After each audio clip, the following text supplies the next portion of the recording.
Good morning or good afternoon, whatever time it is that you're watching this. Just wanted to pop on. This is probably going to be a less than 5 minutes Facebook Live. Just have a couple of things to share, maybe 3 important points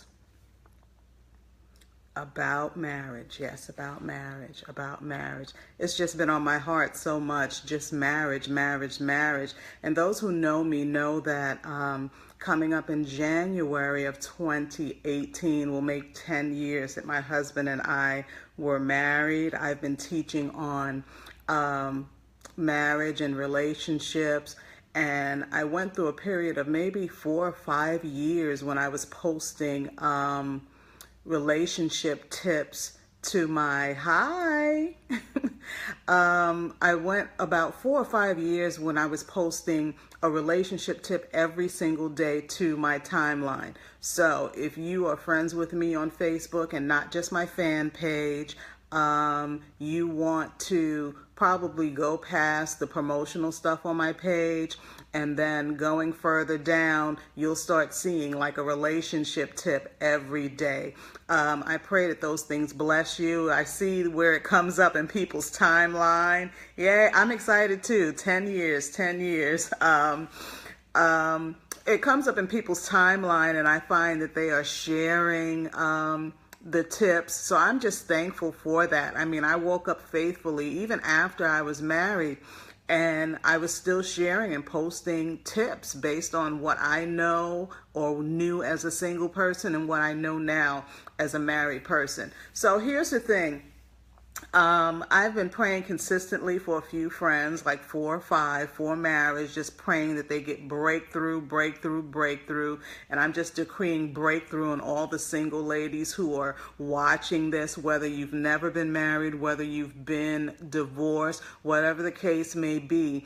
God desires for you to have a loving relationship, someone he's giving you who he can trust with your heart. So that's it in a nutshell. When you wait on God, you know that it's somebody that God says, yes, I can trust him with your heart. He's not going to do you wrong. But here's the thing. Back in 2005, I saw a vision, and I had to go and look it up. So the Lord said this morning to share it. So I'm going to share it for those who are not connected to me as a friend on Facebook and have probably never seen it. This was back in August of 2015. I said, as I was sitting here reading and typing responses to the wedding post, the Spirit took me and began showing me something that looked much like the image. And the image is like of a portal, like clouds swirling around, but then there's like a huge opening in the middle.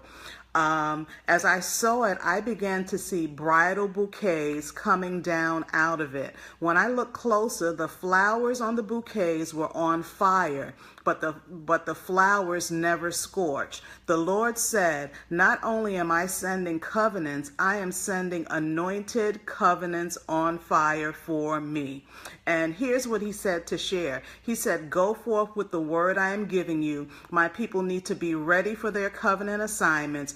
For the assignment isn't about a dress or an ornate wedding, but it's about souls and kingdom purpose. For surely there will be joy in the union, but the covenant is greater than that. That is the reason for counterfeits. That is the reason for temptation and for so many burning with lust, lies, and adultery running rampant, to cause many to abort the mission. But if my people who are called by my name will humble themselves, I will do more than heal their land. The world has put on their debauchery and tried to taint marriage, but I am about to restore true covenant for those who understand kingdom matters. Obey me, and I will give your union power, fire, and purpose, saith the Lord of hosts. Now, as I begin to read that, I just feel a sense of just wanting to weep because God is crying out for you to be coupled together with the one he has specifically assigned to you to do his will, to do his kingdom purpose. And the enemy, it's going to be a fight. It's going to be rough. It's going to feel hard. But I am telling you, press through. Whether you have to fast, whether you have to get a prayer partner, someone who is believing for the same thing as you, a covenant marriage, a man or a woman sent by God to just love you, okay, the way that Christ loved the church. Get with them. Start fasting. Start praying. Start going in the spirit realm and ask the Lord to just show you what is the hold up with my union. Because I know some can feel like they should have been married already. And because it hasn't happened, we think that it must be the Lord or it's not the Lord's time. But the enemy hates marriage. The enemy is the hold up in a lot of these situations. The enemy knows that you are going to put 10,000 to flight when you come together in a marriage covenant. So I'm telling you, begin to pray, get prepared, because he has such great things for you. I've been posting on it. I shared a couple of videos in the group here yesterday. And I just feel the hunger for those who desire marriage, which is a good thing. Don't let anybody make you feel bad about wanting to be married. As long as you're not exalting it to the point that it's an idol, God created marriage. So to desire what God created is a good thing. But I want to tell you, I went through a 3-year preparation process before I was married. And, you know, God has to prune us. And one of the things he began to say this morning is that we can't just think that we're ready according to our standards. We have to be ready according to God's standards. So you have to submit yourself and say, Lord, what do I need to do to get ready? What about me doesn't please you? What about me doesn't say wife? Or what about me doesn't say husband? And then submit and allow God to change those things, because he's not going to take something away from you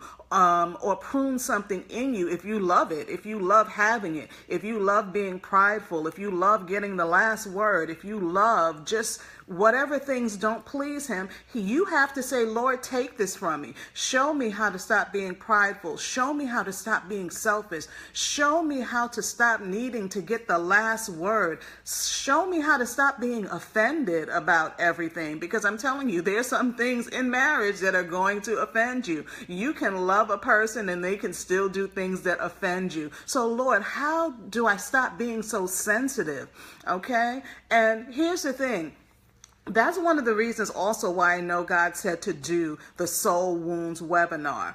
We're all prophetic people. We all move in the spirit and the timing of God. And there are things in our soul, our mind, will, and emotion that need to be dealt with before we come into a marriage covenant. So if you haven't already, I'm telling you, register for the webinar. It's going to be in October. We're going to deal with the root of soul wounds. We're going to talk about what a soul wound looks like or could look like in our everyday lives. All you have to do is donate. You can donate a $5 seed to register for the webinar. But I'm telling you, do it and position yourself so that you are ready. You are showing God, yes, I'm surrendered and I want what you have for me. Also, and we probably will touch on it a little bit in the webinar, but my book, Breaking Soul Ties, a lot of people don't fully understand soul ties. They don't understand you can be soul tied in a bad way to family members, exes you've dated, ex-husbands.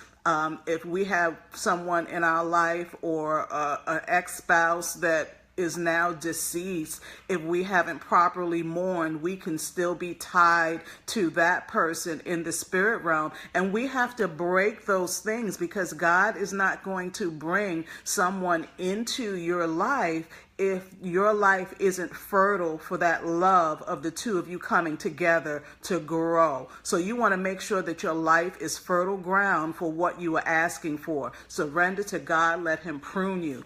Also, people have said that my first relationship book, The Plural Thing, has been very helpful. The full title is The Plural Thing, Spiritually Preparing for Your Soulmate. And you can find both of those on Amazon. They're less than $10. But I'm saying, even if you don't buy those two books, I'm saying definitely register for the Soul Wounds webinar, because, and I think I shared this brief testimony, and then I'm going to let you go because I know some people are, on their way to wherever they need to get to this morning. But when I started fully realizing that soul wounds can run so deep, and sometimes they are hidden things that we don't realize that we're still carrying around, is when my husband took me to see The Shack. So I don't know how many of you have seen it, but let me just tell you, I cried through the whole movie, okay?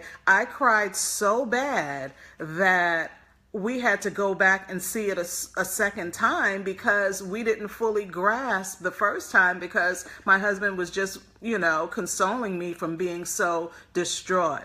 And as I watched that movie, God began to bring back different acts of trauma in my life. And if you know anything about trauma, you know that trauma can open the door to demons.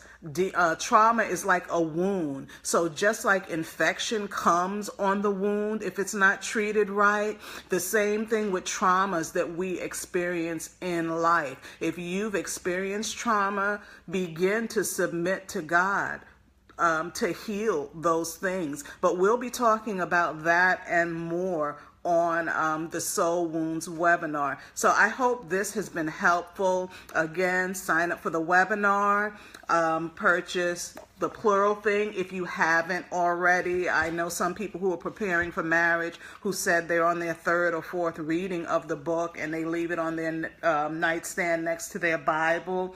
But Breaking Soul Ties, How to Take Your Whole Heart with You When Love is Over. And that's the final thing I want to add. Sometimes when we leave relationships, we leave pieces of our heart in various relationships, and that's not God's will.